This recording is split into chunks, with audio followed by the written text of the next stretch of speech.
things are ready, come to the table. Come and be fed by the bread and the wine. All who will hear me and all who are able. Kaya sabi, 1972 pa, yan pa ang pinagbawabas sa Mandyaryo, luman-luma na, warak-warak na nga. Tapos, pag nagsasalita ako, o yan ka na naman, puro gera naman yung binabanggit. Tinatawanan ako, puro gera. Kasi yun ang science di ba? Hindi naman tayo na gusto natin magkagera. Ayaw natin yan.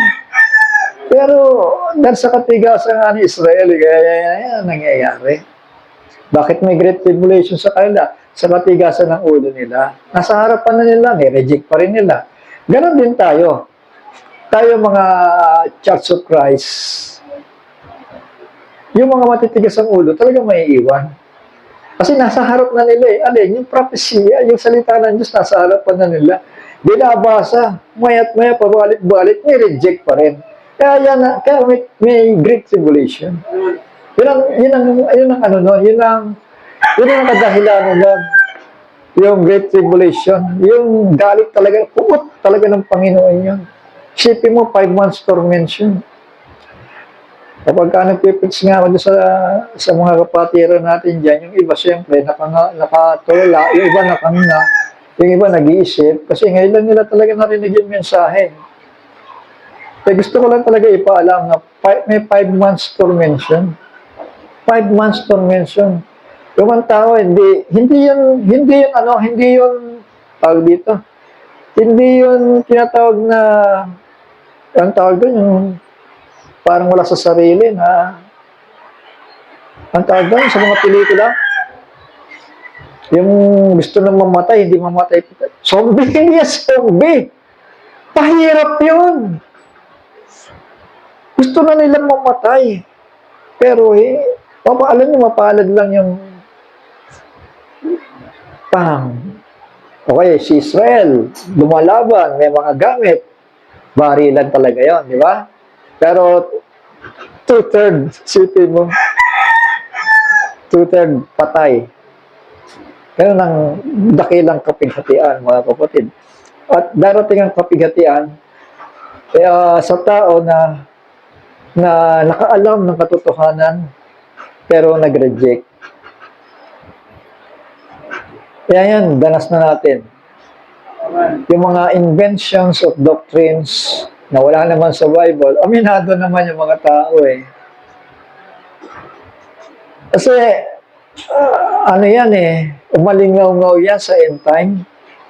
Yung maling doktrina na yan about Jehu and the young man. Umalingaw-ngaw na yan na hindi biblical yan. Hindi pa nga ako maniwala Kasi talagang lahat ng mga kausap kong tao, agree. Sabi ko, ako na lang yata ang hindi Pero pinag-isipan kong maigi, umiyak na ako sa Panginoon, Lord, sino ba ang kasunod? Ganun kasimple lang, di ba? Brother Branham is dead. Brother Jackson is dead. Sino ba ang kasunod? Ganun lang naman kasimple, di ba? Kasi hindi naman tayo nag-iimbento ng ministry. Pero may narinig ako, young man, and Jehu ministry. Maraming nag-reject. Hindi raw biblical. Tinignan ko pinag-aralan ko. At hindi rin. Anong ministry? Nakasunod. Di ba?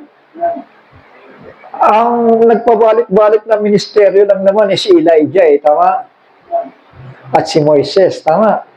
Pero yung John ministry, nakatago. Hindi lang kasi naging sensitive ang mga tao Tandaan natin, si John ang nakakita ng mga bagay-bagay sa harapan. Tama? 96 AD. Si John ang kumain ng aklat. Tama? Si John ang inutusan. Tama? You must prophesy again.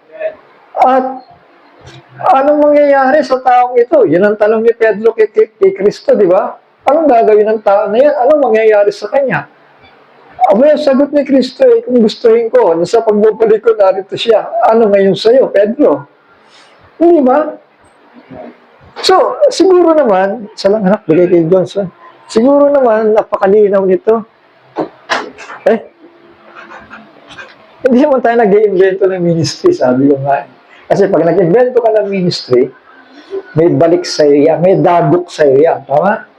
Pero itong ministry sinusundan natin, mga anak, mga kapatid, John ministry, walang makapunto eh. Walang makapunto, walang masabi ang mga tao eh. Kasi babalikan lang naman natin ang Bible eh. Walang makapunto. Ang tanong lang eh, sabi ng mga ka-meetings natin sa time, hindi kami makapaniwala na yung tao na yan, nandyan. Pero naniniwala silang may dyan. Sabi ko, kung hindi siya, sabi ko sa kanila, sino ngayon? Ipakilala niyo sa akin, sabi ko. Kaya ako, hindi naman ako panatiko. Pwede sabihin ko, kung ayaw niyo sa kanya, pwede ko rin sabihin yan na hindi siya. Di ba? Ngayon, kung hindi siya, sino? Di ba? Kano lang naman, di ba? Kasi biblical eh. Hindi mo matatanggihan na may John ministry.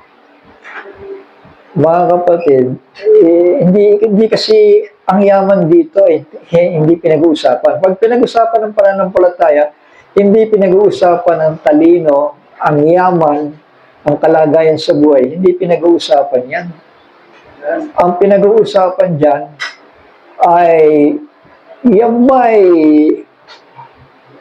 kapahayagan mula kay Kristo. Nakasulat ba yan? Ganon, di ba? Yun ang yun ang basta yan, nakasulat. Kasi yung Biblia nga, inipit-ipit mo dyan, di ba? Ayaw mo nang pakawalan yung Biblia. Ibig sabihin, lahat ng impormasyon nasa Bible. Nga lang, ngayon lang nila narinig ang bagay nito, kaya nanibago ang mga tao. Huwag niyo uugaliin yun na magdududa tayo sa bawat nakasulat. Tama, pagdududa kasi yan eh. Bawat kasulatan ay kinasihan ng Panginoon Diyos sa pagtuturo, sa pagsansala, sa pagsaway, para sa ikatututo ng tao ng Diyos. Diba paano yung pag nag-period ka? Ibig sabihin, nire-reject mo si Kristo. Kasi siya yung salita eh. Huwag nating ugaliin yun. Pagka nakasulat, ay isa lang ang isa sa isip mo. Pag-aaralan ko muna. Pag hindi mo maintindihan, sabihin mo lang, pag-aaralan ko muna. Kasi kapag nag-reject ka, malala. Lalo na't may kapalit. Minsan may nabubulagan ng tao eh, pag may kapalit. No. Yan ang malakas makabulag. Yung kapalit. Bakit susunod ako dyan? Wala naman na itutulong yung tao na yan dito eh. Kapag ganyan ang dahilan mo, mamamali ka ng direksyon. Tama? Kasi ang hinahanap mo lang pala kayamanan eh. Tama? Popularidad, yung presentation lang palang hinahanap mo. Hindi ganon. Kailangan sa atin, laman ng palataya, tumulad sa Kanya. Namuhay yan eh. Laman of sorrow, sabi mo nga. Hindi yan namuhay na marangya, masarap ang kinakain, o namuhay ng sabihin natin masaya. Man of sorrow nga eh. So, hindi ganyan. So, ano ang magiging resulta kapag mali ang sinimulan ng tao sa kanyang ministry? Diyan na ngayon ang paglihis. Naniwala kayo? Diyan na ngayon ang paglihis kasi yung pinaka-pundasyon, yung ministry kasi ang pundasyon eh. Pag tinanggihan mo ang pundasyon, ang ministry, kahit anong pagsisikap mo, lilihis at lilihis ka dahil may tinanggihan ka sa salita. Pero kapag tinanggap mo yan, kahit walang na itutulong sa'yo, kahit hindi mo yan kakilala, kung tinanggap mo dahil nakasulat, pagpapalain ka ng Panginoon. Hindi lang material na pagpapala, kundi bubuksan ang unawa. Asa yung mga bata, bubuksan ang unawa. At yan ay makalangit na pagpapala. Tama? Na hindi kailangan natin ipagpalit sa material na pagpapala. These words are spirit and they are life. Buhay yun eh. Walang hanggang buhay. Yung salita, kaya si Kristo galit na galit sa mga taong nagre-reject ng salita. Galit na galit siya ba? Ha? Kaya huwag natin isipin na lagi God is love. Kasi pag nag-reject ang isang tao, diyan nakikilala na God is wrath. Once rejected the word of God, magiging, kasi parang magulang nga natin siya. Ayaw ng magulang natin na tinuturuan tayo ng tama sa lahat ng bagay. Tsaka kung ano pa man yan ay tinuturo ng magulang. At kapag taas nireject ng tao, ng anak, siyempre magagalit ang magulang, di ba? So, ganun yun. Pararanasin ng tao na once na tinuruan ay magre-reject. Tama? Alam nyo, namangha ako kasi ang talagang iniintay natin ay 7 thunders di ba? Namangha ako doon sa preaching ng isang tao, no? Dapat ang pinagdiinan niya ay ang ministry about the 7 thunders. 7 thunders ang nawala Sabi siya, amen? Totoo yan na may 5-fold ministry. Dahil sa 5-fold ministry, diyan kukuhain ang 7 thunders. Sabi siya, amen? Ha? Dahil ang 7 thunders, hindi po mahaba ang kanilang ministeryo. Half-hour silence lang po yun. Pero ang 5-fold ministry, yan yung mahabang ministeryo. Dahil yan po ay nagdadala ng message of perfection for the bride. Tama? Tuturuan tayo nun ng perfection. Tuturuan tayong lumakad. Tuturuan tayo ng pahayag. Tuturuan tayo ng mga bagay patungkol sa mga selyo. Tama? Kaya nga, bukas na nga ang 6 na selyo Isang selyo na lang. At yan po ay ang 7th seal. Anong nilalaman ng 7th seal? Yan na po ang voices of the 7 thunders. At maiksi lang yun. Kailan mangyayari yun? Alam niyo, kaya hindi ako nagmamadali Ako, kalmado dito, mga anak, mga kapatid. Kasi alam kung kailan sisigaw ang mga kulog. Kapag nakita nyo, ang templo ay nakatayo na. Diyan palang aaten ang mensahe ng 7 kulog. Tama. Pero may tanong Brother Artie, sino ba yung may potential sa 7 thunders?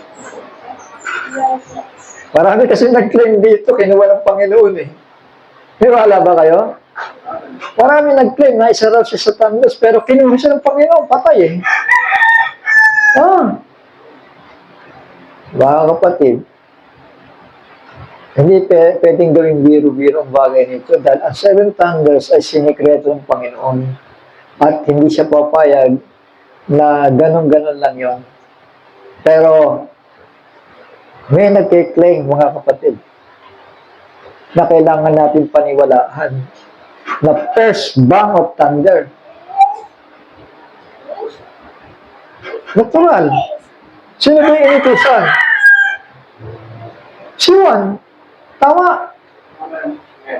If I will, that he tarry until I come, until I return. And what shall this man do? He will prophesy again before many nations, people, kindreds, and tongues.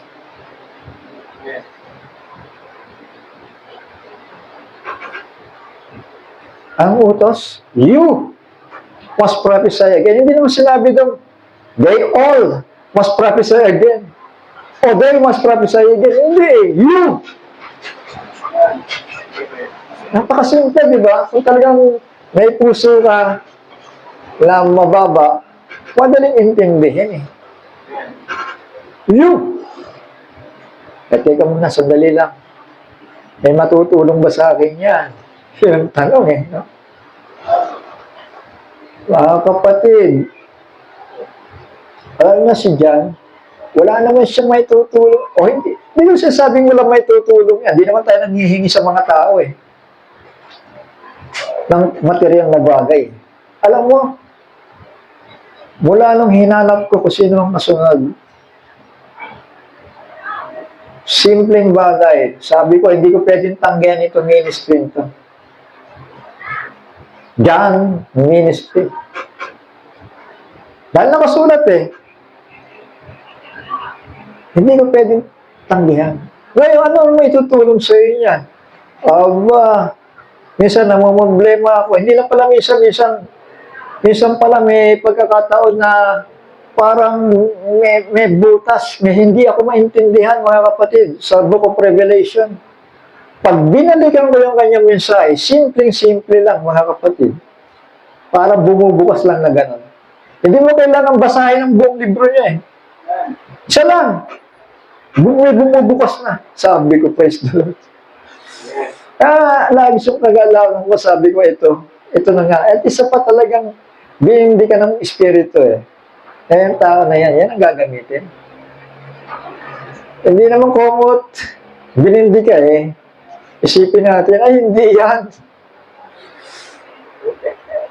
Nagkataon lang yan, hindi po. Pagdududa yan eh. Kasi kapag nakita mo na biblical ang mga mensahe ng tao, at ang isang major ministry, major apostle na nagpakilala, paniwalaan mo na yan. Naintindihan natin? Ha?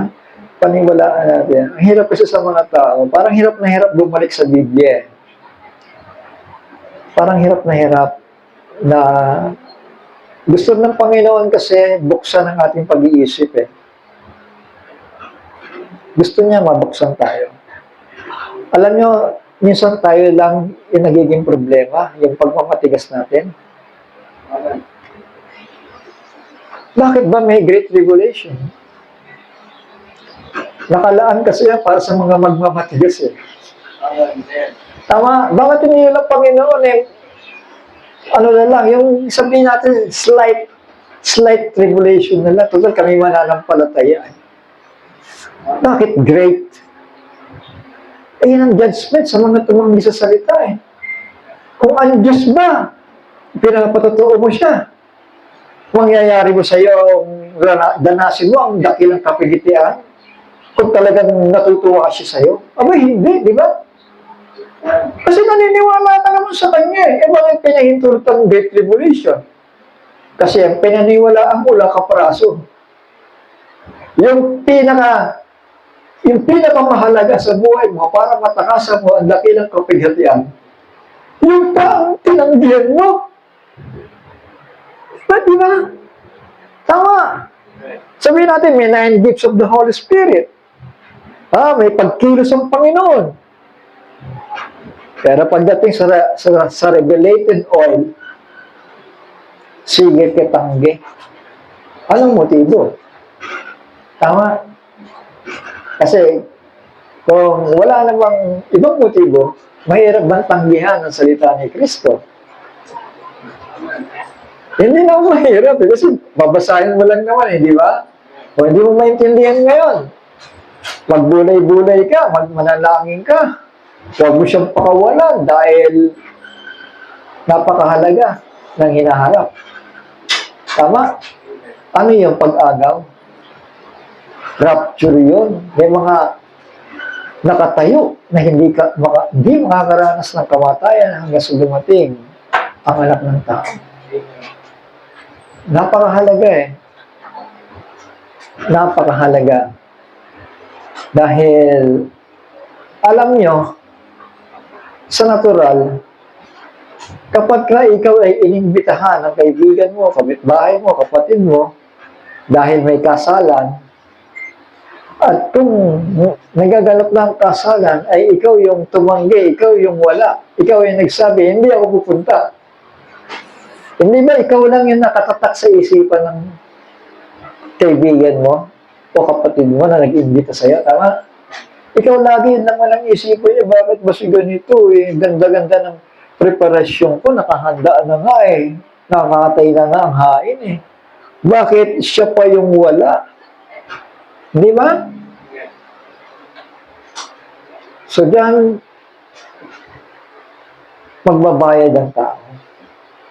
Hindi dahil sa mabuti silang mga tao, kundi dahil sila tumanggi sa kasalan.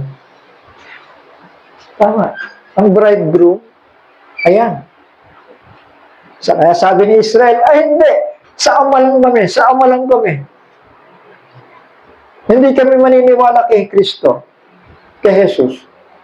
Ayun. Tingnan mo ang buhay ni Israel ngayon. Hindi ba? Tribulasyon nga.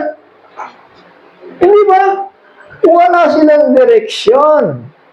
Tingnan mo yung mga hari nila, yung kanilang mga gobernador, yung kanilang mga prime minister, mga presidente.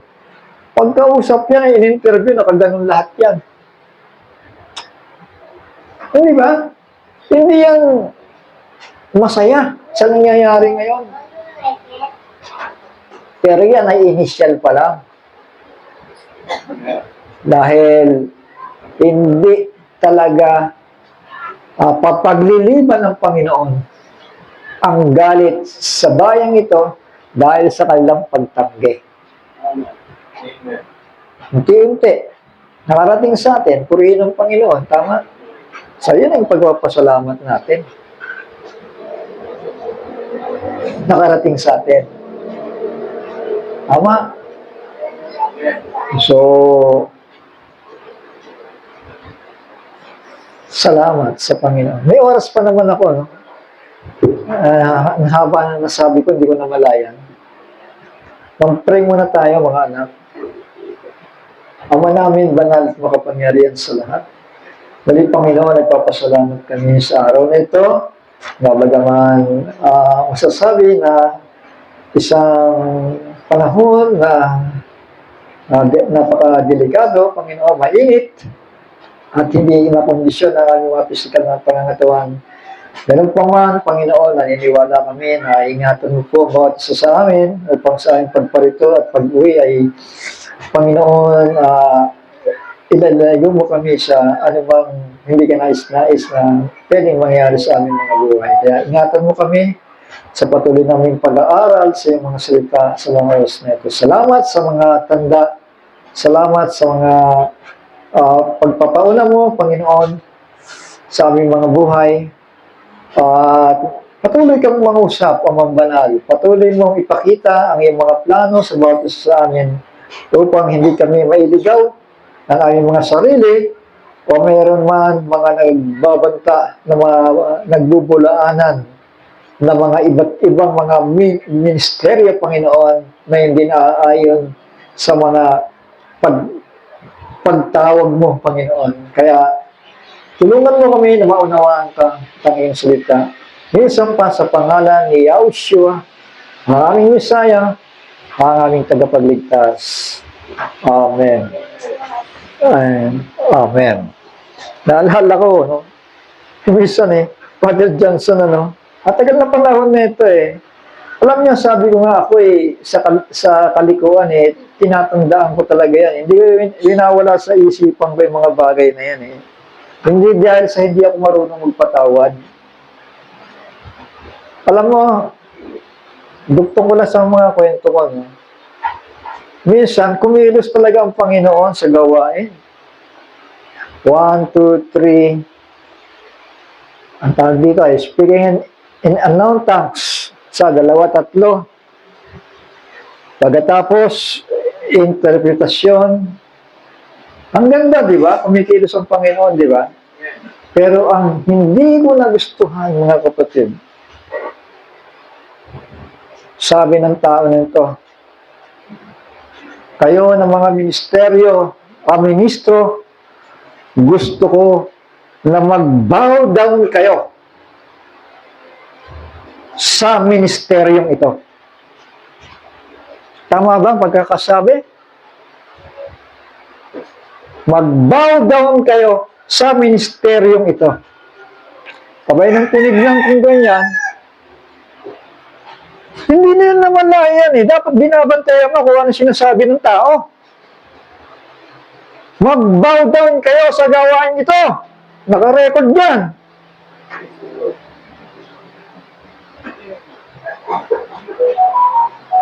Bow down naman. Sabi ko, delikado yung salita niya.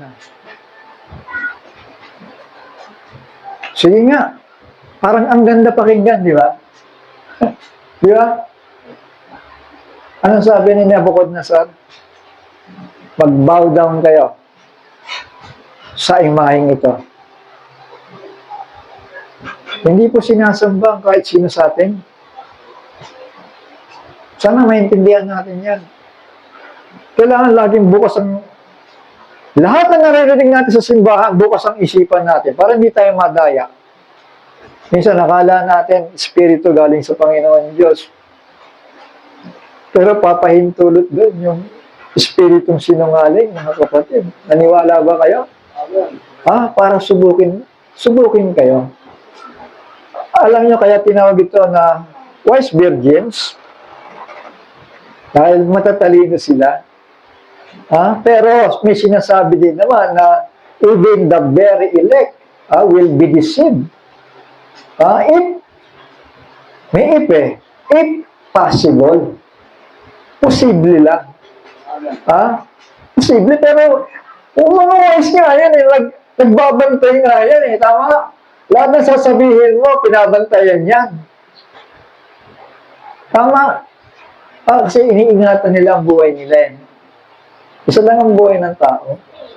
Ang makakapagligtas sa atin, ang katwiran, ang katotohanan, at ang Panginoong Jesucristo. Siya lamang. Doon lang tayo lulod sa Kanya kasi ang Ama ay nasa Kanya.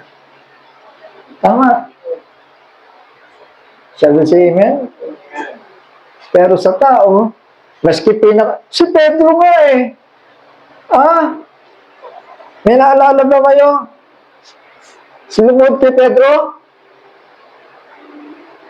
Hindi nga pinapayagan yan Si Juan nga, niluhuran yung anghel Sabi ng anghel, ang nagpakita ng aklat ng pahayag, sabi sa kanya, huwag mo akong luhuran. Tama. Anghel na yan, Mga kapatid ko, ayaw kong itatak sa isipan nyo na magdiin sa kung kanino man. Kasi marami akong kwento Marami akong karanasan Ayaw kong magdiin, kahit kanino man. Kahit may mga tao nakikitaan ko ng mga kahinaan, hindi ko sila hinuhubaran Pero kapag ka-ministeryo na, magkakabukasan tayo dito dahil iniingatan ko yung mga tao. Dahil kapag hindi ko ginawa yan, mananagot naman ako sa Panginoon.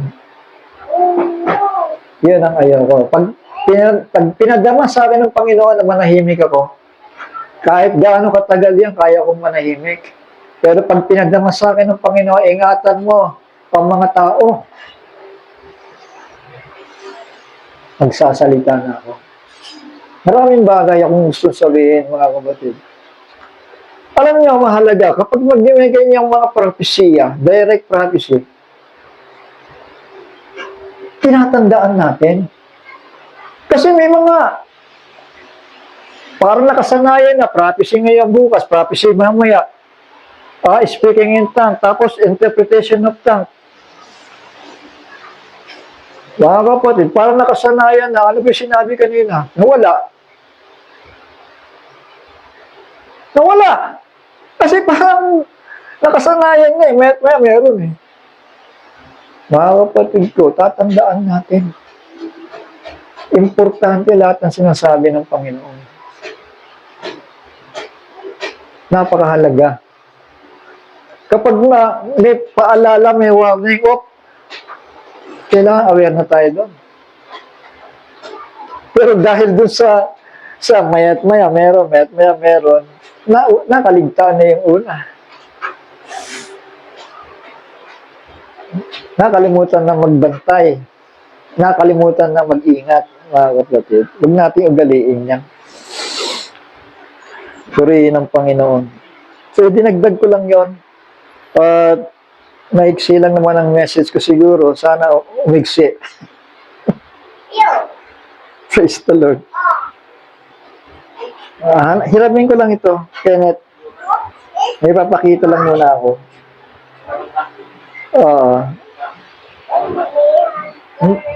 Hello, but so, wala.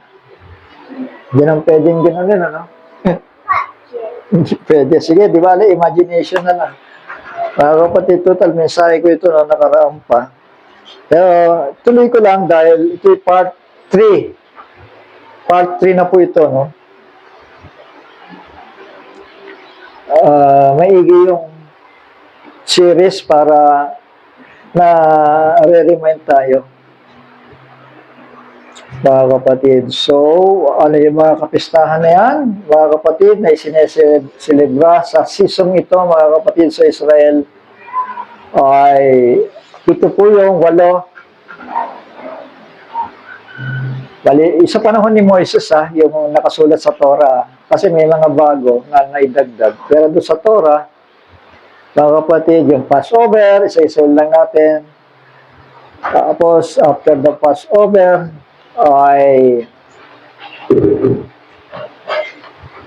yung 7 days of unleavened bread,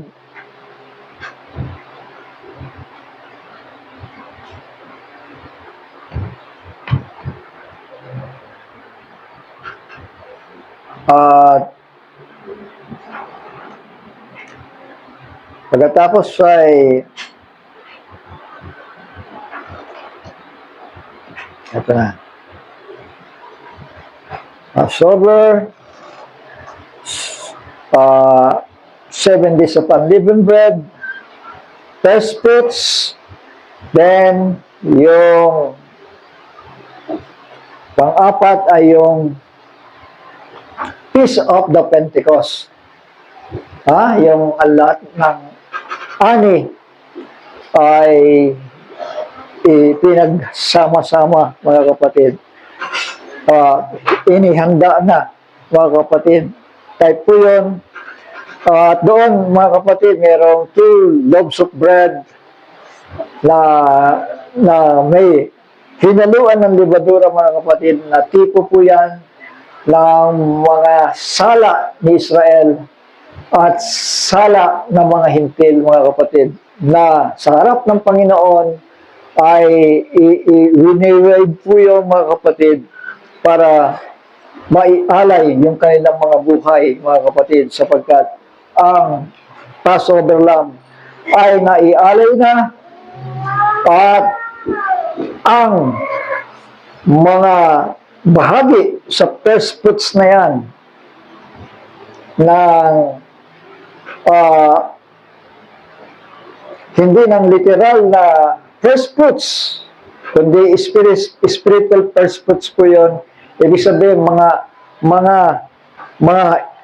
hinarvest na, mga inani na ng Panginoon, at doon ipinipresenta po sa Kanya, Jews and Gentiles, for 7 days, 7 consecutive days, mga kapatid, kakain sila ng tinapay na walang libadura, at mamamesta, mga kapatid, ng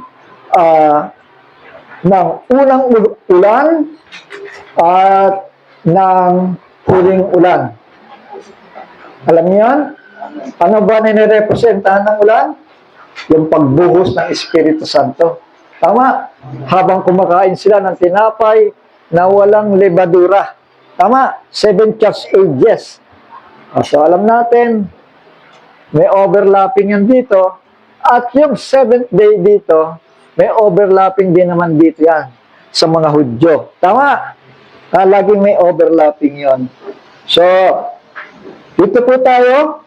Ituloy ko lang dito sa verse 22, no? Leviticus chapter 23, verse 22. Sabi po dito, and when you reap the harvest of your land, do not completely reap the corners of the field when you reap. Do not gather any gleaning from your harvest. Leave them for the fool and for the stranger. I am Yah, or Yahweh, your Elohim. So yan, iiwanan yung mga labi dyan, yung mga natira dyan, mga kapatid. So Leviticus, may ganun ding pagkakasabi. Leviticus 19 verse 9, and when you reap the harvest of your land, do not completely reap the corners of your field, or gather the gleanings of your harvest. Deuteronomy 24 verse 19, when you reap your harvest in your field, and have forgotten a sheep in the field, do not go back to get it. Let it be for a stranger, for fatherless, and for the widow, so that Yah, your Elohim, might bless you in all the work of your hands. So pagpapalain pala sila kapag ginawa nila yan, ano? Na marunong silang mapagbigay sa mga stranger, sa mga fatherless, sa widow. Yan po ay type nating mga hintil na bumabahagi din ng mumo kay Israel. So tayo yun. Pero mga kapatid, pagdating ng 70 AD, natuluyan yung layo ng Espiritu sa bayang ito. Tuloy-tuloy ko lang. So, Exodus 23 verse 10 to 11, 6 na taong hahasikan mo ang iyong lupa, at aanihin mo ang bunga niyon. Dadapot sa 7 taon, ay iyong iiwan at babayaan upang kumain ang dukha sa iyong bayan, at ang kanilang iwan ay kakanin ng hayop sa bukid. Gayon din ang iyong gagawin sa iyong ubasan at sa iyong olibuhan, mga kapatid. After the Pentecost, mga kapatid. Ito yung instruction ng Panginoon. Magkatapos kayong umani, ay pagbibigyan naman ninyo yung iba para sila ang malagana. Pero yan, mga kapatid, sabi po dito, 6 na taon eh. So, type po yan, ng 6 na taon, mga kapatid, na sila isagana. Pero dahil unti-unti silang tumatanggi na, mga kapatid. Kaya pag dating ng 70 AD, pinagtabuyan na sila. Yan ang kaganapan na yan, mga kapatid. Sa 7 araw, hindi kayo makikinabang sa lupain. Hosea chapter 3 verse 4 to 5, for many days the children of Israel are to remain without a sovereign, without a prince, without slaughtering, without pillar, without shoulder garment or house idols.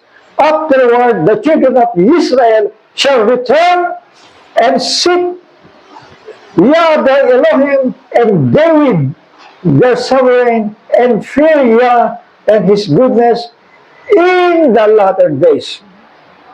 Humantong sa huling panahon, tama?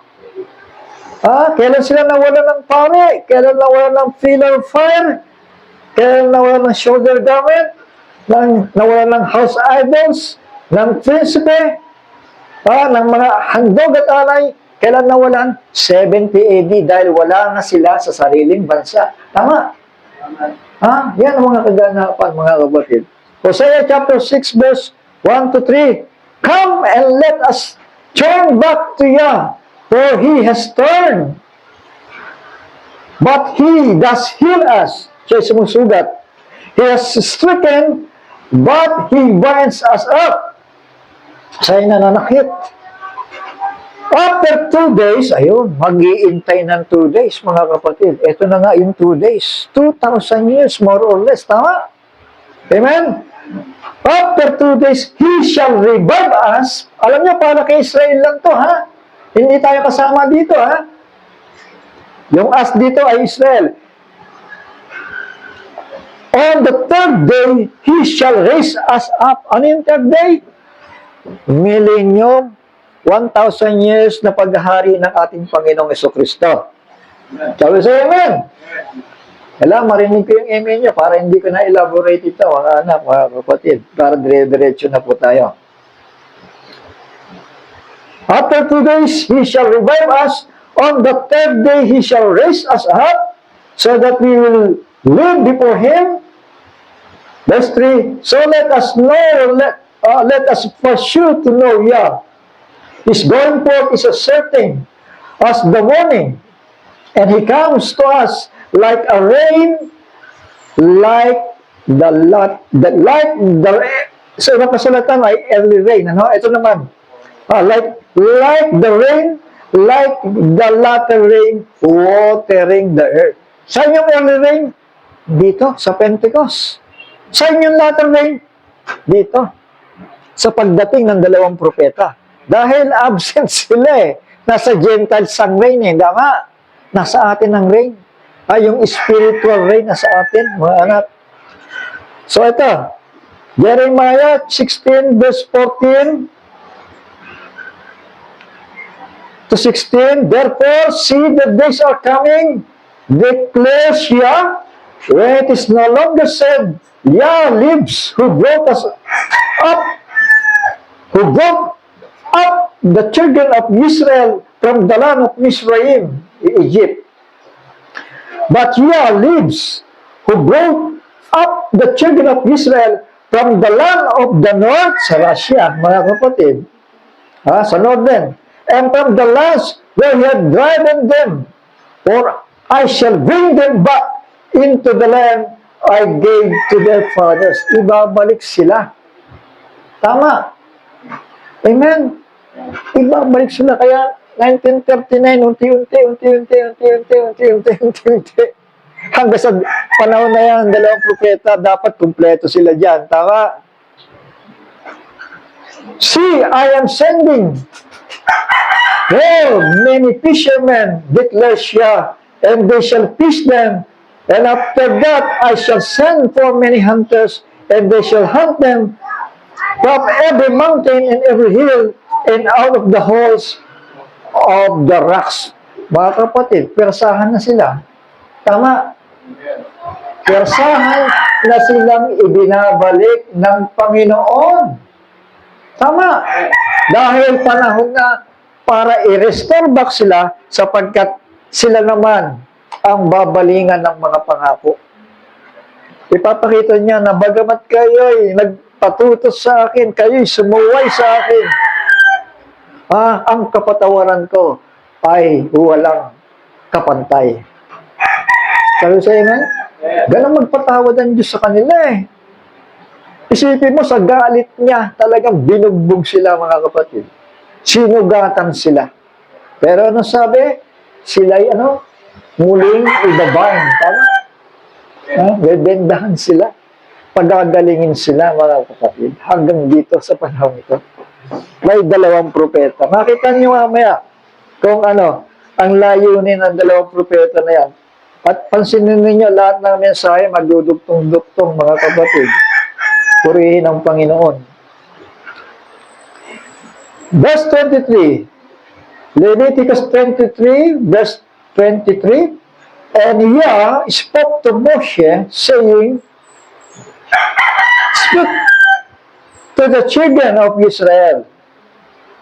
Yung kanina, yung bahagi na yan sa verse 22, ay bahagi yan ng fourth peace. Amen? Anong pinagpipistahan natin? Banal na espiritu. Tama? Ang liwanag ng revelasyon ng banal na espiritu. Yun ang pinagpipistahan natin ngayon. Tama? Amen. Ito. Speak to the children of Israel, saying, in the 7th month, so humaba ang panahon, mga kapatid. Sa 7th month agad, ano? On the first day of the month, you have a rest, a remembrance of blowing of trumpets, and set apart gathering. Mga kapatid, anong purpose ngayon ng trumpet na ito? Dahil nasa labas sila ng bansa para manawagan sa kanila at pauwiin sa kanilang sariling bayan, mga kapatid. Feast of Trumpets.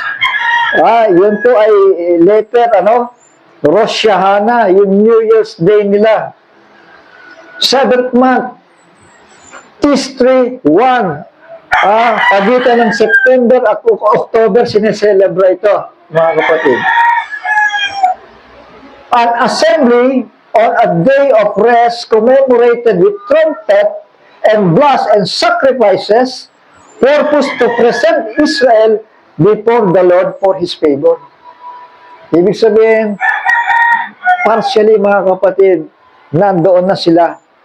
Yung iba na may hangarin na maibalik, mga kapatid, ang tamang pagsamba sa Israel, nauna na, mga kapatid, at pinananalangin na nila, pinapasalamat na nila kung ano yung nabahagi nila, sapagkat may gagawin pa ang Panginoon sa kanilang mga buhay, mga kapatid. So yun, binigyan sila ng lupa, kaya libre na po yun. Ibinigay yan ng Zionist, mga Christians po yan, at mga Zionist movement, tumulong po sa kanila. So may mga tumutulong, tama? Amen? So yun po kasi may mga pananampalataya yung mga tao na yun. Tama? Sabi siya, amen? Kasi hindi basta-basta na ikaw ay bigyan ng lupa para panahanin mo at pamuhayan mo na matino. So yun ang purpose, yun ang hangarin. Alam po yan, anong tinitipuhan ng trompeta na yan? Typifies the awakening of Israel through the blowing of trumpets. Ginigising na sila. Tama? Bumalik na kayo sa lupa. Dahil may purpose ang Panginoon Diyos sa bawat isa sa inyo. Ayan, nangyayari na nga. At ngayon, matatag sila ngayon. Matibay sila. At hindi basta-basta ang gigirahin. Kailan po yan? In the early 7th church age. Ayan, dito 7th church age Dito sa early. Around 1909, sabihin natin. 1939, yung mga kasunod na panahon, mga kapatid, nag-uwian sila. At hanggang ngayon, typifies the awakening of Israel through the blowing of trumpets in the early 7th church age until the beginning of the last week or last 7 years of Daniel's prophecy. Trumpet pa rin yun. Kaya makikita nyo dito, maraming trumpet tayong tinalakay dito. Tama? Kasi kaduktong yun pag sinabing trumpet. Tama? Para ma-restore back si Israel sa tamang pananampalataya. Tama po? Hanggang dito yung trumpeta na yan, mga kapatid. Blowing of spiritual trumpet until she become a nation again. Kailan yun? May 1948. Tama? Naibalik siya 1948. Naging bansa uli siya. Through the approval of the United Nations. Kaya kinahabagan po sila dahil sa nangyari sa kanilang pagiging api sa ibabaw ng lupa, mga kapatid. 6 million Jews ang pinagpapatay ni Hitler. Mga kapatid, hindi po biro-biro yan.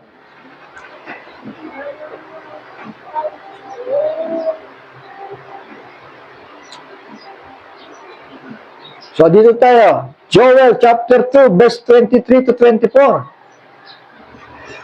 And you, children of Zion, be glad and rejoice in Yah, your Elohim, for He shall give you the teacher of righteousness. Ayan na.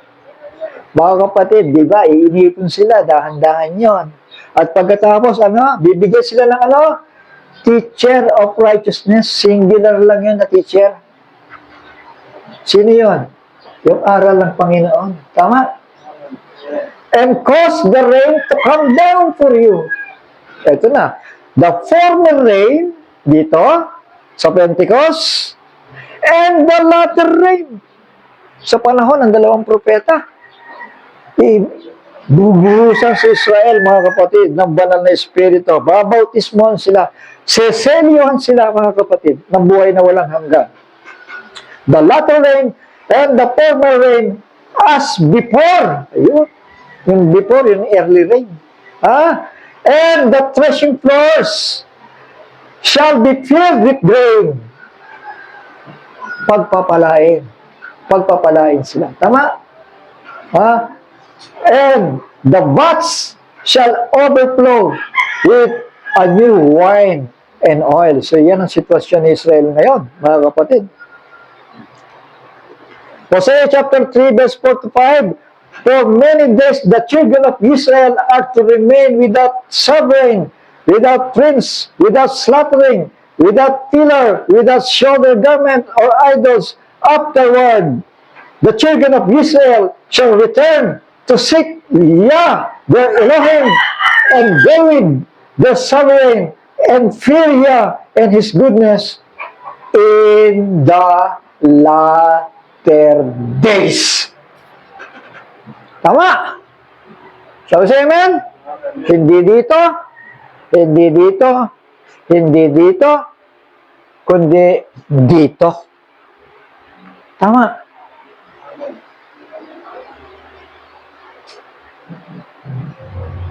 Iyon po yung trumpeta, mga kapatid.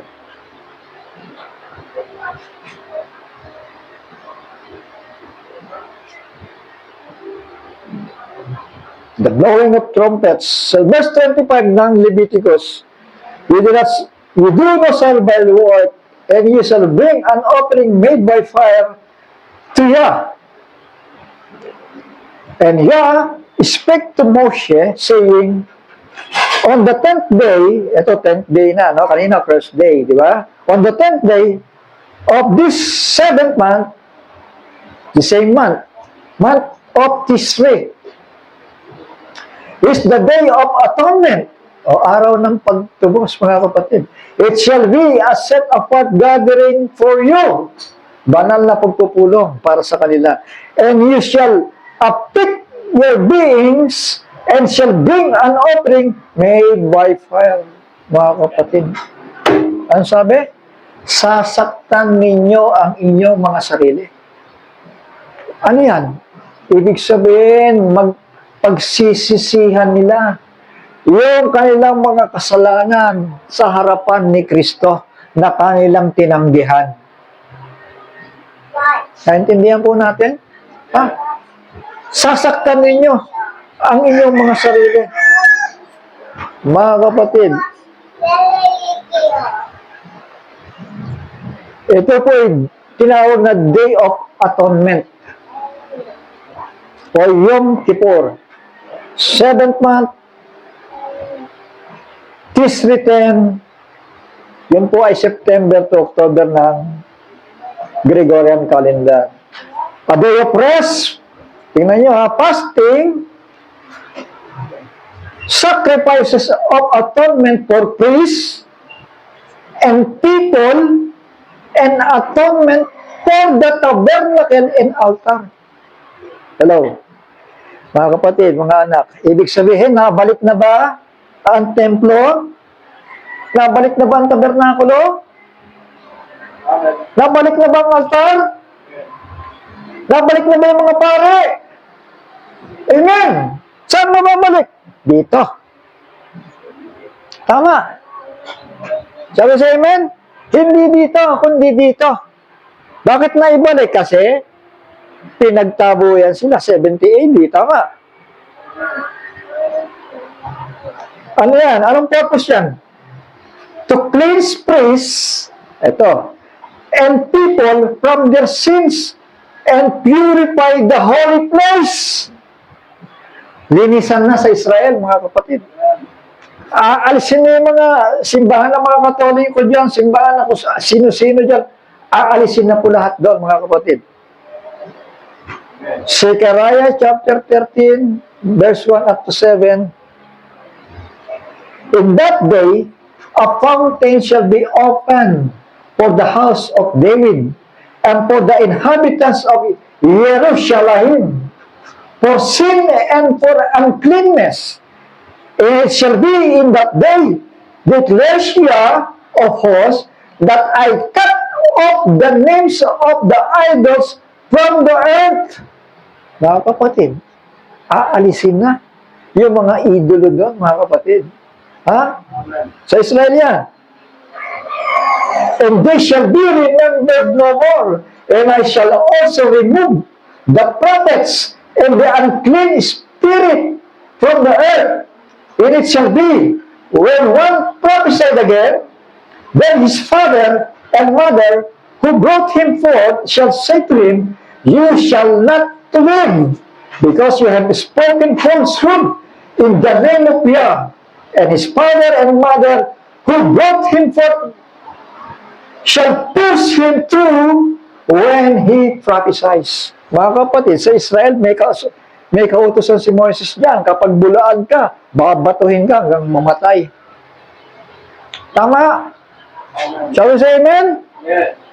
May kautusan dyan sa panahon na yan. Kaya itong mga bulaang propeta ito, mga kapatid, doon pala sa mga tahanan nila, paaalalahan na sila ng kanilang mga magulang.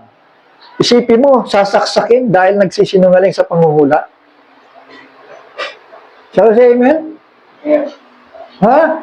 It shall be in that day that the prophets shall be ashamed, every one of his vision, when he prophesies, and not put a heavy robe on him in order to deceive, but shall say, I am no prophet. I am a farmer, for a man sold me as a slave in my youth. Mga kapatid, ayaw na nilang manghula. Tama. Kasi, doon na yung dalawang major prophets eh. Tama. Kapag may totoong propeta ba, nasa harapan mo, maglalakas loob ka ba? Abay, hindi na. Kasi nandiyan na yung dalawang major prophets eh. Tama. So, takot na sila. Dahil kapag ka nagbulaan ng isang tao, isipin nga ninyo, no? Pinapasok nga nila yung bulang propeta ito eh. Tama. Pinapasok nga nila ito eh. Sitting in the temple of God, showing himself that he is God. Tama. Kaya diyan galit na galit yung mga magkakamag-anak. Bakit pinapasok niyo yan? Hindi ba yung propeta ka rin? Ba't pinapasok niyo yung bulang propeta na yan dito? Yan ang dahilan, mga kapatid. Kapag ka nagsinungaling ng isang tao doon at nanghuhula, papatayin siya. Lalagpasan siya. Mga kapatid. But shall say, I am no prophet. I am a farmer, for a man sold me as a slave in my youth. And one shall say to him, what are these walls in your hands? So you see, susugatan sila eh. Tama! Ano yung sasagot? And he shall say, because I was wounded at home. Tama ba? Amen! I was wounded at home by those who love me. Ayan. Eh, nagbubulaan eh. Eh, nakalagay sa kautusan yon. Walang ano-ano, anak-anak. Walang ama-ama doon kapag ka nagsinungaling sa salita ng Diyos, mga kapatid. I was wounded at home, but by those who love me. Oh, sword, awake against my shepherd. Sino yung shepherd? Si Moses. Tama. And against the man who is my companion. Sino yan? Si Elijah. Mountain of Transfiguration. Tama. Katabi ni Kristo, si Moises at si Elijah. Tama. Nasa kaliwa at nasa kanan. Sabi sa amen? At naganap dito. Tama. Bakit nagkaroon ng transfiguration? Para ipakita na itong dalawang ito may magbabalik. Naintindihan natin? Pero may nagsalita doon. This is my beloved Son, in whom I am well pleased. Hear ye Him. Ibig sabihin, si Kristo pa rin ang pakikinggan. Tama? Sabi sa amen? Amen. Siya pa rin yung ulo ng simbahan. Siya yung ulo ng iglesia, mga anak. Hindi si Moises, hindi si Elijah, hindi yung pastor na niluluhuran. Tama? Ito yung anghel nga eh. Kung sabi ng anghel, huwag niyo akong luhuran pagkatapos, ikaw, paluluhurin mo ang mga tao sa'yo.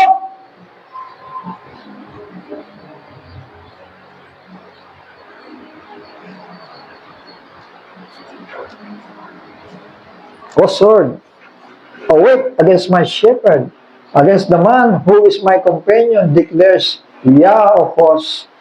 Smite the shepherd, and let the sheep be scattered, but I shall turn my hand upon the little ones. Sino yung little ones? Kaya gusto kong ulit-ulitin to eh. Sino yung little ones? Yung itinago sa ilalim ng lupa. Yung remnant ni Israel. Tama? Yung 2/3, ano nangyari? Patay. Sabi siya, amen. Amen. Yan ang mangyayari sa harapan, mga kapatid. I will pour out my spirit upon the house of David and upon the inhabitants of Jerusalem, and the spirit of grace and of supplication, and they shall look upon me whom they have fears. Ayan, mga kapatid. Ipapakilala ngayon ng dalawang propeta, ito yung tinanggihan ninyo. Sabi siya, amen? Ito yung tinanggihan ng ating mga magulang. Ano meron? Iyakan sa Israel. Iyakan sa Israel, mga kapatid. Kaya pala ganun ang dinadanas nila, di ba? Sa lahat ng mga bansa, kapag ka-Israel ka, gulpi ka. Papatayin ka pagka nalamang Israelita ka. Pero napakarunong at napakatalino ng Panginoon. Dahil may mga bansa rin na nag-aruga sa kanila. Kagaya ng United States, di ba? Sabi sa amen? Ang Pilipinas, isa raw yan. Ayon sa history. At meron pang mga ibang bansa. Pero sa ibang bansa, nako, lalo sa Muslim countries, nako, patay ka dyan. Mga kapatid. Buti pa nga sa Russia, may mga Israelita dyan, di ba? Amen. Pero dito, ang plano ng Panginoon, I will fire upon the house of David and upon the inhabitants of Jerusalem the spirit of grace and of supplication, and they shall look upon me whom they have fears. Ayun, hahanapin na ngayon nila si Kristo, yung kanilang tagapagligtas. Tama? Kanilang tinatanggihan, mga kapatid, pero sa puntong ito, hahanapin na nila. Tama? Amen? They shall look upon me whom they have fears, and they shall mourn for him as one mourneth for his only son, and shall be in bitterness for him as one that is in bitterness for his firstborn. born. Zechariah chapter 12, verse 8 to 8, verse 8 to 10. Day of Atonement. The priest will be cleansed. The people will be cleansed from their sins and purify the holy place. Mga kapatid, saan ang holy place? Dito. If you purify, hindi lang yung holy place, yung mga tao doon, lalo na yung mga pare, nagagamitin ng Panginoon. Shall we say amen? Dito na yun. Alam mo, ang spiritual application yun sa atin, mga kapatid. Romans chapter 3, verse 24 to 26. Ito ang spiritual application naman yan. Yung Day of Atonement na yan, yung dugo na ay binuwis ng ating Panginoon alang-alang sa ating mga buhay. Sa 24, being declared right without paying by His favor through the redemption which is in Messiah. Maganda ba yun? Walang bayad, libre ang buhay. Tama? Yeshua, whom Elohim set forth as an atonement. Ayan. So, kaya nga tinawag ng Israel yun, Day of Atonement. Tama. Ang application sa atin yan, walang iba ang dugo ng ating Panginoong Hesukristo. Through belief in His blood, sa pananampalataya sa kanyang dugo, to demonstrate His righteousness, because in His tolerance, Elohim had passed over the sins that had taken place before to demonstrate at the present time His righteousness, that He is righteous and declares righteous the ones who has believed in Yahshua. Pananampalataya kanino? Kay Yahshua. Yun lang kasimple ang gagawin natin eh. Sasampalataya ka. Sino ba si Kristo? Si Kristo at ang kanyang salita ay iisa. Na kapag tinanggihan mo ang salita, tinanggihan mo rin si Kristo. Yun ang maliwanag doon. Pero si Kristo, hindi naman natin nakikita dito ngayon eh. Nararamdaman lang natin. Tama. At ano pa? Nababasa natin. Tama. In the beginning was the Word, and the Word was with God, and the Word was God, and the Word was made flesh. Si Kristo po yung salitang binabasa natin. Kaya pag tinanggihan mo yung salita na binabasa mo, ang tinanggihan mo, walang iba kung hindi si Kristo. Sabi sa amen. Purihin ng Panginoon.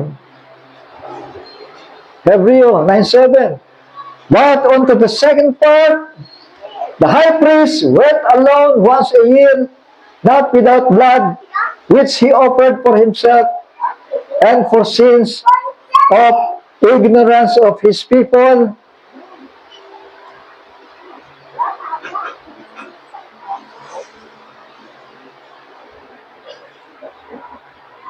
For it is impossible for blood of bulls and goats to take away sins. Italo na lang natin sa verse 10. By that desire, we have been set apart. Napabanal tayo. Through the offering of the body of Yahshua Messiah, once for all. Ito lang ang nagpabanal. Kaya ang problema ngayon sa buong mundo, mga kapatid, kaya nangyayari ang kapighatian dahil wala silang mediator, walang silang attorney, wala silang high priest, walang tagapanalangin sa kanila, sa Ama. Sino yung nananalangin sa atin? Si Kristo. Nananalangin siya sa Ama. Alam niyo ba yun? Yung mga pag-aaral natin ng mga nakaraan, I will pray the Father. Tama? I will pray the Father. I will pray the Father that He will give you another comforter. Di ba? Siya yun, dinadalangin tayo kasi tinanggap natin yung kanyang banal na dugo. Pero tingnan nyo, sa Arab world, mga kapatid, wala silang mediator. Maging si Israel, sila yung nag-aaway. Tama? Kasi walang medium eh. Pero kung may medium, oy, tigil niyo yung away niyo. Di ba? May medium eh, di ba? At tumigil na kayo dyan, pagpapalain ko kayo. Ha? Pumayapa kayo, pumanatag kayo. Makinig kayo sa mga salita ko. Pero yun. Kaya na mahirap. Pag tinanggihan mo ang salita, tinanggihan mo ang mediator. Ganun lang kasimple yun. At hindi siya patuloy magpapahayag sa iyo sapagkat sinimulan mo lang tumanggi. So, huwag natin ugaliin ang pagtanggi sa salita, mga kapatid. So, brothers, having boldness to enter into the set-apart place by the blood of Yahshua, by a new living way which He instituted for us. Amen? Pag-aralan nating lumakad ng matuwid sa harapan niya, mga kapatid. Through the veil, that is His flesh. Kaya malaya na tayo, makadiretso sa Holies of Holies eh. And having a priest over the house of Elohim, let us draw near with a true heart in completeness of belief. Hindi partial belief, kundi completeness of belief, mga kapatid. Having our hearts sprinkled from wicked conscience and our bodies washed with clean water. Ano yung clean water na yun? Water by the Word of God. Tama? Paano ka nilinisin kung tinanggihan mo na magpalinis? Tama? Kaya bawat salita ng Panginoon ay pure, sabi nga ng Bible, di ba? Sabi sa amen? Puro yan. Tubig yan na pampaligo po natin, mga kapatid. Pampaligo nung hindi pisikal, ng ating pagkataong loob. So that is the day of atonement. Mga kapatid, paglilinis, pagpapabanal sa mga tao, sa mga pari in Israel, sa altar, sa templo. Ano ibig sabihin niya, mga kapatid? Mga kapatid, may tinatanong ako. Ano ibig sabihin na? Paano mo papabanalin yung wala? Ibig sabihin, nasa first half of the week na tayo. Tama. Yan ang Day of Atonement. Dito yon. Tama. Amen. Diyan pababanalin si Israel dahil panahon na para iandanan nila ang kanilang mga sarili. Pero tayo nga, yung spiritual application, napakaganda, di ba? Pero sa amen? Dahil tinanggap natin yung spiritual application tama. Nauna lang tayo sa kanila Ni-rapture na tayo doon. Samantalang sila ngayon pa lamang paglabas, paglitaw ng dalawang propeta. Sino mapalad? Well, napakapalad natin dahil natuto tayo magpakumbaba, ano? Natuto tayo magpangayo pa ba? Sa mga karanasan natin, mga kapatid, may habag ang Panginoon. Kasi kung sa pagmamatigas natin minsan, hindi ka naawatin ng Panginoon Pabayaan ka na. Sige, gusto mo ba dyan? Sige, bahala ka na dyan. Pero dahil ipinapaubaya pa rin natin yung buhay natin sa Kanya, at mayroong mga nananalangin na nagmamahal sa buhay natin, at nandiyan ang Panginoon na nagmamahal, mga kapatid, hindi niya pahihintulot unless na-exercise natin ang pagmamatigas sa kanyang mga salita. Hindi ba si Balaam, di ba? Pinipigilan ng anghel. Huwag kang pumunta. Hindi. Susumpa ko yan. Susumpa ko yung mga tao na yan. Pangalawa, huwag kang pumunta. Huwag mong isumpa yung mga tao na yan. Abay, pangatlo, pupunta pa rin siya Sabi nung nagsalita na yung asno. Kasi hinataw-hataw niya.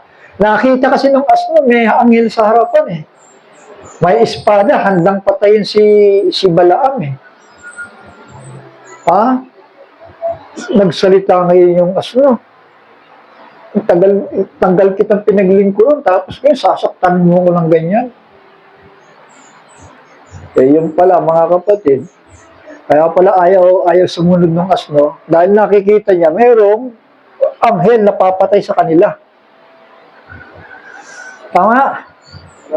Tandaan ba ninyo yung kwento? Kaya na lang bumasa. Kalahati lang yung naalala ko. Mga kapatid, dahil gusto niyang isumpa si Israel, huwag natin isusumpa ang mga taong pinili ng Panginoon. Tama? Shall we say amen? Huwag natin sila isusumpa. Mga tao na yan na nagmalasakit sa buhay natin, yung mga manggagawa na nag-iingat po sa atin, unless, sabi ko nga sa inyo, unless na ang tao ay lumihis sa salita ng Diyos, huwag ka na sumunod sa kanya pag lumihis na siya. Tama? Ha? Kasi may tendency yan na ganyan. Eh. Miski nga si Balaam lumihis eh. Si Judas nga lumihis eh. Tama? Amen. Manatili tayo kung ano po ang nasusulat. Sabi nga sa kautusan, na napakahigpit, ito po ay set apart gathering for you. Banal na pagpupulong. So, say amen? Pag sinabi pa lang, mga kapatid, yung Day of Atonement na yan, o yung pagtutubos sa atin, panumbalik sa atin ng Panginoon, yan pala ay isang banal na pagtitipon na hindi dapat nating pinababayaan. And you should afflict your beings. Sasaktan ninyo yung mga sarili nyo. Huwag naman relax na relax tayo lagi. Patuloy tayo magsakripisyo. You shall afflict your beings and shall bring an offerings made by fire to you. Si Israel dito, mga kapatid, iyakan sila dyan. Dahil nabuksan ang kanilang kaisipan patungkol sa kanilang manunubos. How much more tayo? Hindi ba? Saan tayo nanggaling? Sa karumihan, mga kapatid. Sa kasalanan. Doon tayo nanggaling. Minsan, matuto tayong saktan yung mga sarili natin. Tama? Hindi naman yan ibig sabihin yung nagpe-penitensyang gano'n, ha? Tapos na po yun. Tama? Ibig naman sasaktan yung mga sarili. Ibig sabihin, yung ilaan naman natin yung kaisipan natin. Hindi lamang sa tinapay. Tama? Kundi sa bawat salita na mutawi sa bibig ng Diyos. Yun kailangan natin pagtuunan ngayon, mga anak, mga kapatid. Bilang pagkilala. Pagkilala sa kanyang hirap, mga kapatid. Kailangan bumahagi ka rin doon eh. Minsan, matuto din naman tayo lumagay sa isang sulok at matuto rin tayong umiyak kahit hindi ka naiiyak. Alalahanin mo lang yung kanyang ginawa, mamaya tutulo na yung luha mo. Matuto rin tayong mag-fasting. Sabi nga dito, you shall afflict your beings and shall bring an offering made by fire to you. And you do the work on that same day, for it's the day of atonement, to make atonement for you before Yah, your Elohim. For many beings who is not afflicted on that same day, he shall be cut off from his people. So yun ang kautusan eh. Kapag hindi mo binaliwala, pag hindi mo sinunod yung utos na yun, ang sabi dito, mahihiwalay. Alam mo, binaliwala ko, ay saka na yan. Pare-pareho lang yan. Hindi malinaw eh. Hindi, saka na yan. Kapag hindi daw tayo nag-take heed sa mga bagay na yon at hindi natin sinubil yung ating mga sarili, mga kapatid, yung daw tao na yan ay mahihiwalay.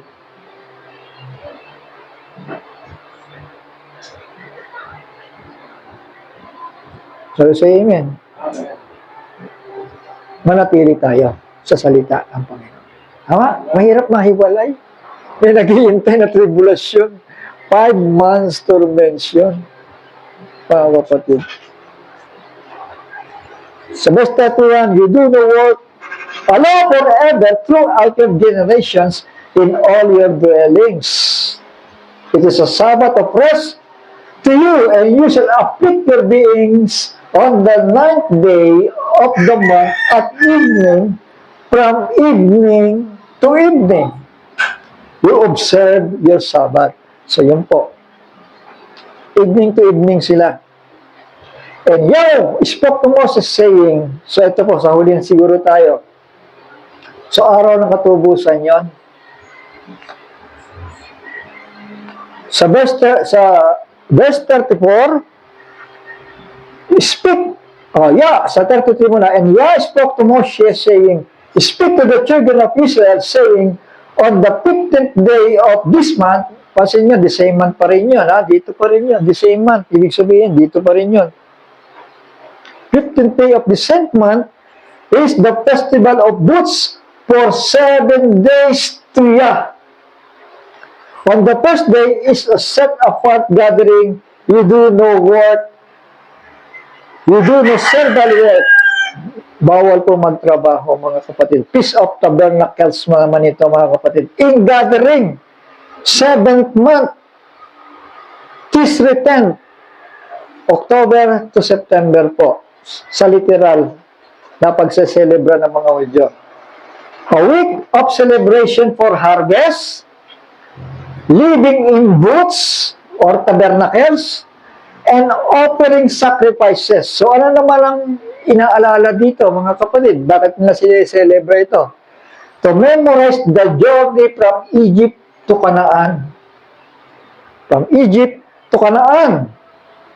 Big test for the productivity of Canaan. Ayun, magpapasalamat sila. Ngayon ang tanong, ano ba ang Canaan para sa Israel? Mga kapatid, ang Canaan ay tipo ng 1,000 years na paghahari ng ating Panginoong Jesucristo. Naintindihan natin? Yung Canaan, ito po'y lupain na ipinangako sa bayang Israel. Isang lupain na sagana sa honey at milk, mga kapatid. Kalo sa amen? Nagtitipo yan para sa atin sa darating na milenyum. Tama? Canaan is the promised land. Typifies the millennium, the place of rest, the 7th day. Kalo sa amen? Sige, basa ulit tayo. Haba pala nito, sorry pa. Zechariah chapter 14, bilisan ko lang.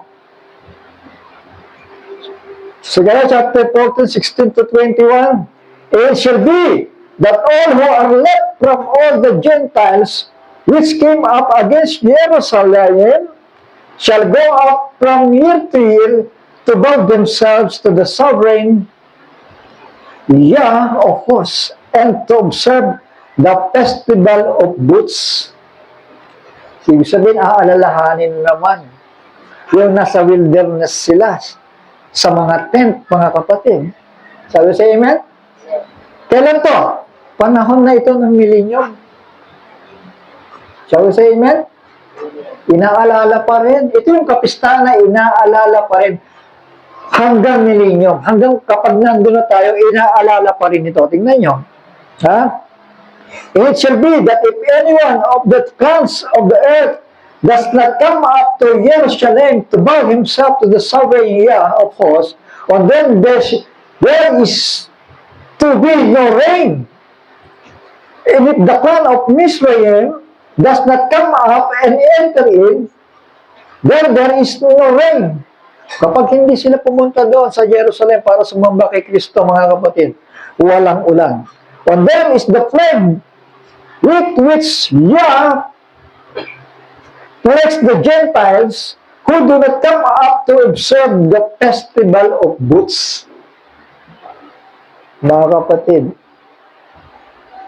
festival of booths. This is the punishment of Mizraim and the punishment of all Gentiles that do not come up to Yah, that do not come up to observe, to observe the festival of booths, in that day, set apart to Yah, shall be engraved on the wells of the horses. Naka-engrave ngayon yung pangalan ng Panginoon doon sa millennium. Ha? And the pots in the house of Yah shall be like a bowls. Yung bowls of gold, hindi na basta pot na nababasag. Tama. Ibig sabihin, papagyamanin ng Panginoon ang kaharian. And every pot in Jerusalem and Yehuda shall be set apart to Yah of hosts, and all those whose slaughter shall come and take them and cook in them, and there shall be no longer be a merchant in the house of Yah of hosts in that day. So wala na raw, wala na raw mga ngalakal pa sa panahon na yon. Tama. Kasi lahat pinagpala na. Tama. Alam pinagpala? Yung mga pananim. Tama po. Magtanim ka lang sa sulok ng bahay mo, tutubo yan. Sa mabilisan. Kakain ka. Tama. Pag naulan na yan. Pero kapag hindi sila sumamba, hindi sila pumunta doon sa Jerusalem, mga kapatid, walang ulan. Ibig sabihin, walang produkto. Tama? Gutom. Shall we say amen? So ito, huli na lang mga kapatid, mga anak. Sa verse 36, for 7 days thou shalt bring an offering made by fire to Yah. On 8th day there shall be a set apart gathering for you, and you shall bring an offering made by fire to Yah. It is a closing festival. Mga kapatid, pag sinabi mo yung closing, saan na tayo? Nasa eternidad na. Tama ba? And you do no servile work. These are the appointed times of Yah, which you proclaim as set apart gatherings to bring an offering made by fire to Yah, a burnt offering and grain offering, a slaughtering and drink offerings as commanded for every day. Besides the Sabbath of Yah, and besides your gifts, and besides all your vows, and besides all your voluntary offerings, which you give to Yah. So, napakaraming gifts na pwede natin ibigay sa Panginoon, mga anak, mga kapatid. On the 15th day of the 7th month, when you gather in the fruit of the land, observe the festival of Yah for 7 days, in the first day as a rest, and on the 8th day,